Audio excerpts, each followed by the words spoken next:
कोई भी अपने कर्म से भाग नहीं सकता। कर्म का फल तो भुगतना ही पड़ता है।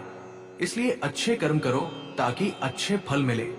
ज्यादा खुश होने पर और ज्यादा दुखी होने पर निर्णय नहीं लेना चाहिए, क्योंकि ये दोनों परिस्थितियां आपको सही निर्णय नहीं लेने देती हैं।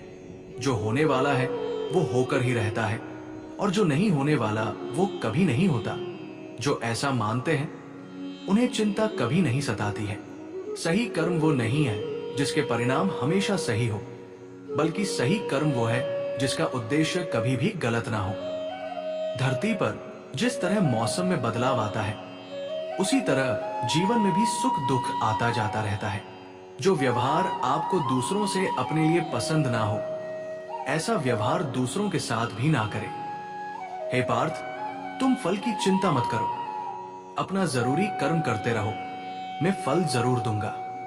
तुम्हारे साथ जो हुआ वो अच्छा हुआ, जो हो रहा है वो भी अच्छा है, और जो होगा वो भी अच्छा होगा। जीवन का आनंद ना तो भूतकाल में है और ना भविष्य काल में, बल्कि जीवन तो बस वर्तमान को जीने में है। मन की शांति से बढ़कर इस संसार में कोई भी संपत्ति नहीं है। जो व्यक्ति मन को नियंत्रित नहीं करते, उनके लिए मन शत्रु के समान कार्य करता है। जो लोग बुद्धि को छोड़कर भावनाओं में बजाते हैं, उन्हें हर कोई मूर्ख बना सकता है। कोई भी इंसान अपने जन्म से नहीं, बल्कि अपने कर्मों से महान बनता है। सदैव संदेह करने वाले व्यक्ति के लिए प्रसन्नता ना इस लोक में है, ना ही कहीं और। जब इंसान अपने काम में आनंद खोज लेता है, तब वे पूर्णता प्राप्त कर लेता है। व्यक्ति को अपनी इंद्रियों को वश में रखने के लिए बुद्धि और मन को नियंत्रित रखना होगा। इंसान हमेशा अपने भाग्य को कोसता है, ये जानते हुए भी कि भाग्य से भी ऊंचा उसका कर्म है, जिसके स्वयं के हाथों में है। इस दुनिया में कोई भी पूरी तरह से सही नहीं है, इसलिए लोगों की अच्छाइयों को देखकर उनके साथ अच्छे रिश्ते बनाएं। जब हमारा मन कमजोर होता है, तब परिस्थितियां समस्या बन जाती है, और जब हमारा मन कठोर होता है, तब परिस्थितियां चुनौती बन जाती हैं। जब हमारा मन मजबूत होता है, तब परिस्थितियां अवसर बन जाती हैं। अगर आप अपनी गलतियों से कुछ सीखते हो, तो गलतियां सीढ़ियां बनती हैं, और अगर नहीं सीखते हैं, तो गलतियां सागर है। फैसला आपका है, चढ़ना है या डूबना है। जो जितना शांत होता है, वो उतनी ही गहराई से अपनी बुद्धि का प्रयोग कर सकता है। निंदा से घबराकर अपने लक्ष्य को न छोड़े, क्योंकि लक्ष्य मिलते ही निंदा करने वालों की राय बदल जाती है। सबसे समझदार इंसान वही है जो सफलता मिलने पर अहंकार में नहीं आता और असफलता में गम में नहीं डूब जाता है। नकारात्मक विचारों का आना तय है, लेकिन ये आप पर निर्भर करता है कि आप उन्हें महत्व देते हैं या फिर अपने सकारात्मक विचारों पर ही ध्यान लगाए रहते हैं। जो इंसान सभी इच्छाएं त्याग देता है, उसे शांति की प्राप्त होती है। प्रत्येक बुद्धिमान व्यक्ति को क्रोध और लोभ त्याग देना चाहिए, क्योंकि इससे आत्मा का पतन होता है। जो आपका है वो आपको मिलकर ही रहेगा, फिर चाहे उसे छीनने के लिए पूरी कायनात एक हो जाए। हमेशा याद रखना, बेहतरीन दिनों के लिए बुरे दिनों से लड़ना पड़ता है। प्रेरणा का सबसे बड़ा स्रोत आपके अपने विचार हैं, इसलिए बड़ा सोचे और खुद को जीतने के लिए हमेशा प्रेरित करें। अच्छे कर्म करने के बावजूद भी लोग केवल आपकी बुराइयां ही याद रखेंगे, इसलिए लोग क्या कहते हैं इस पर ध्यान मत दो। आप सिर्फ अपना कार्य करते रहो। नरक के 3 द्वार हैं, वासना, क्रोध और लालच।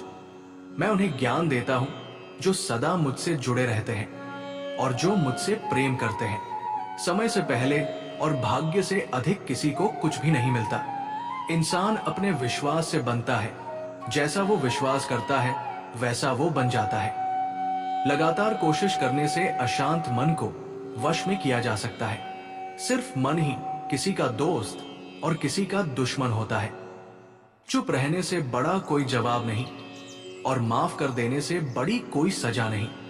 जो चीजें तुम्हारे दायरे से बाहर हो, उसमें समय गंवाना मूर्खता है। जो दान कर्तव्य समझकर बिना किसी शक के किसी जरूरतमंद इंसान को दिया जाए, वही सच्चा दान है। जीवन का दूसरा नाम संघर्ष है। जिस तरह आग सोने को परखती है, उसी तरह मुसीबत एक बहादुर इंसान को।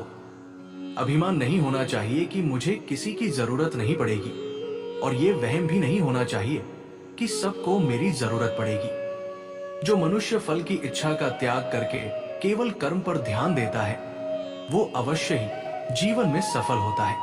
मदद सबकी करो मगर आशा किसी से मत रखो, क्योंकि सेवा का सही मूल्य ईश्वर ही दे सकते हैं। जैसे समुद्र के पार जाने के लिए नाव ही एकमात्र जरिया है, वैसे ही स्वर्ग में जाने के लिए सत्य ही एक सीढ़ी है। सच्ची दोस्ती दुख को आधा और सुख को 2 गुना कर देती है।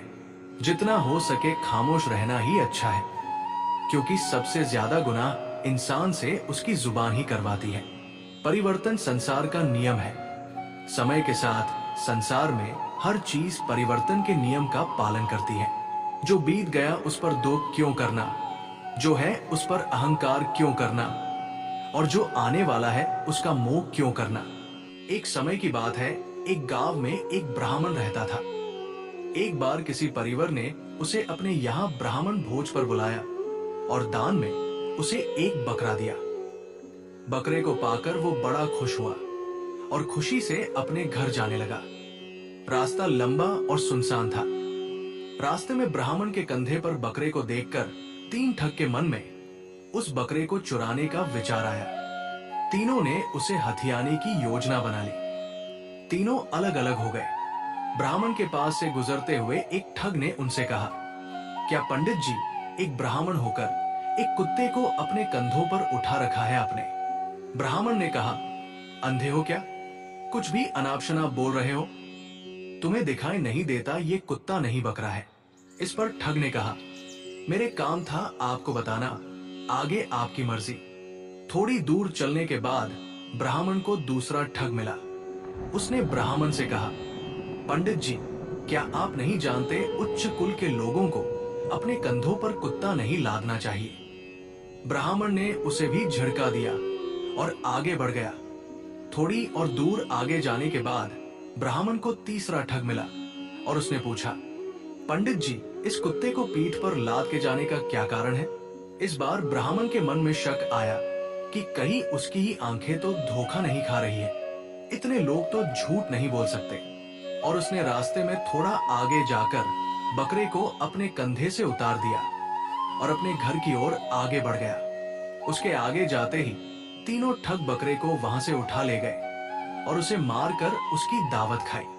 तो दोस्तों, इस कहानी से ये सीख मिलती है कि कई बार झूठ को भी मेजोरिटी में बोलने पर वो सच जैसा मालूम पड़ता है और लोग धोखे का शिकार हो जाते हैं। प्रिय मित्रों, आज मैं एक अत्यंत गूढ़ और गहन विषय पर अपने विचार साझा करने जा रहा हूं। अपना कौन है और पराया कौन है? ये प्रश्न हर किसी के जीवन में किसी न किसी समय पर आता है। ये केवल एक दार्शनिक प्रश्न नहीं है, बल्कि ये हमारे व्यक्तिगत, सामाजिक और आध्यात्मिक जीवन के हर पहलू को छूता है। इसका उत्तर समझने के लिए हमें मन, आत्मा, समाज और संबंधों की गहराइयों में झांकना होगा। अपना और पराया का अर्थ। सबसे पहले हमें अपना और पराया के मूल अर्थ को समझने की आवश्यकता है। अपना वो है जो हमारे दिल के करीब है, जिससे हमारा जुड़ाव है, जो हमें समझता है और हमें स्वीकार करता है। पराया वह है जो हमारे जीवन में बाहरी है, जिससे हमारा कोई स्थायी संबंध नहीं है या जिसे हम अपने से अलग मानते हैं। ये विचार केवल भौतिक संबंधों तक सीमित नहीं है, बल्कि भावनात्मक, मानसिक और आध्यात्मिक स्तर पर भी लागू होता है। सामाजिक दृष्टिकोण से अपना और पराया। हमारा समाज रिश्तों और संबंधों की नींव पर खड़ा है। माता पिता, भाई बहन, जीवन साथी, मित्र और रिश्तेदार, ये सभी अपनों की श्रेणी में आते हैं। लेकिन क्या ये हमेशा सच है? जब कोई करीबी व्यक्ति हमारे विश्वास को तोड़ता है, तब वो अपना होते हुए भी पराया जैसा लगता है।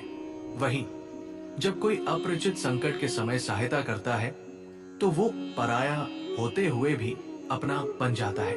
इससे ये स्पष्ट होता है कि अपना और पराया का निर्धारण केवल खून के रिश्तों या भौतिक नजदीकी से नहीं होता, बल्कि ये भावनात्मक जुड़ाव और समझ पर आधारित होता है। व्यक्तिगत अनुभव और अपनी पराई की पहचान। जीवन के विभिन्न चरणों में हमारा अनुभव हमें सिखाता है कि कौन अपना है और कौन पराया।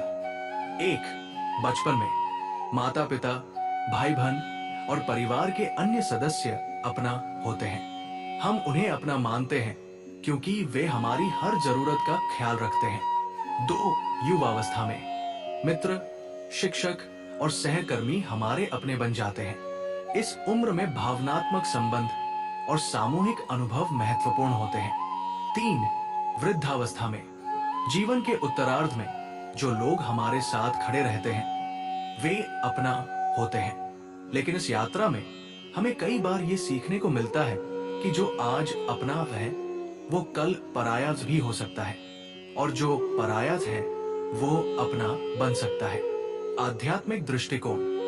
अगर हम इस प्रश्न को आध्यात्मिक दृष्टि से देखें तो ये समझ में आता है कि अपना और पराया का भेद केवल हमारी माया या अज्ञान का परिणाम है।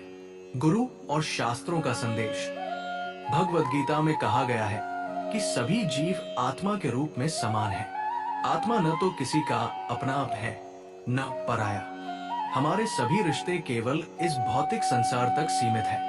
वेदांत का दृष्टिकोण। वेदांत कहता है कि संपूर्ण संसार एक ही चेतना का विस्तार है। इसलिए ये सोचना कि कोई